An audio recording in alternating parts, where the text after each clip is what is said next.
Hi అండి. ఈరోజు నేను చికెన్ కర్రీ చేస్తున్నాను. నా స్టైల్‌లో ఎలా చేస్తున్నానో చూసేయండి. ముందుగానే చికెన్ కడిగి పక్కన పెట్టుకోవాలి. అందులో ఉప్పు, కారం వేసుకొని బాగా కలుపుకోవాలి. దీన్ని 10 నిమిషాలు పక్కన పెట్టుకుంటే సరిపోతుంది. ఇప్పుడు చికెన్ కర్రీ ఎలా చేసుకోవాలో చూసేద్దాం. నేను స్కిన్‌తో చికెన్ తీసుకున్నానండి. చాలా టేస్టీగా ఉంటుందని. స్టవ్ వెలిగించుకొని కళాయి పెట్టుకోవాలి. అందులో కొంచెం ఆయిల్ వేసుకోవాలి. ఆయిల్ బాగా వేడైన తర్వాత ఉల్లిపాయలు, పచ్చిమిర్చి వేసుకొని బాగా ఫ్రై చేసుకోవాలి. స్కిన్‌తో చికెన్ చాలా టేస్టీగా ఉంటుందండి. మీరు కూడా ఒకసారి ఇంట్లో ట్రై చేయండి. ఉల్లిపాయలు, పచ్చిమిర్చి వేసుకున్నాక బాగా ఫ్రై అవ్వనివ్వాలి. ఈ స్కిన్‌తో చికెన్ కర్రీ ఎంతమందికి ఇష్టమో కామెంట్ చేయండి.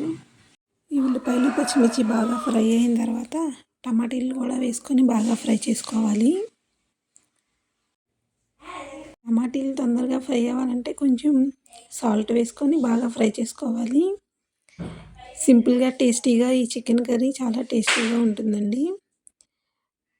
కొంచెం సాల్ట్ వేసుకున్నాక బాగా కలిపేసుకోవాలి. ఇది బాగా ఫ్రై అయినాక ముందుగానే మ్యాగ్నేట్ చేసుకున్న చికెన్ని ఇందులో వేసేసుకోవాలి. బాగా ఫ్రై చేయాలి. ఈ వీడియో మీకు నచ్చినట్టయితే లైక్ చేసి, షేర్ చేసి, సబ్స్క్రైబ్ కూడా చేసుకోండి. ఇలాంటి వీడియోస్ మీకు ఇంకా వస్తూనే ఉంటాయి. ఈ చికెన్ వేసాం కదా, బాగా ఫ్రై అవ్వనివ్వాలి. స్కిన్‌తో కాబట్టి చాలా టేస్టీగా ఉంటుంది.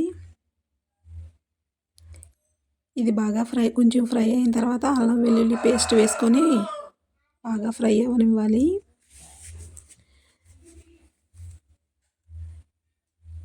ఇది బాగా ఫ్రై అయిన తర్వాత కొంచెం వాటర్ వేసుకోవాలి.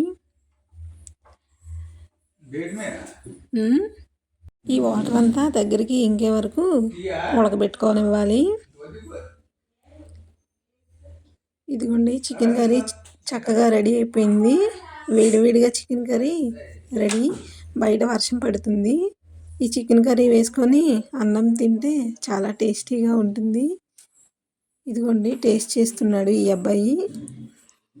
సిగ్గుపడుతున్నాడు. సూపర్గా ఉందంట. ఈరోజు ఇదే వీడియో. Bye bye.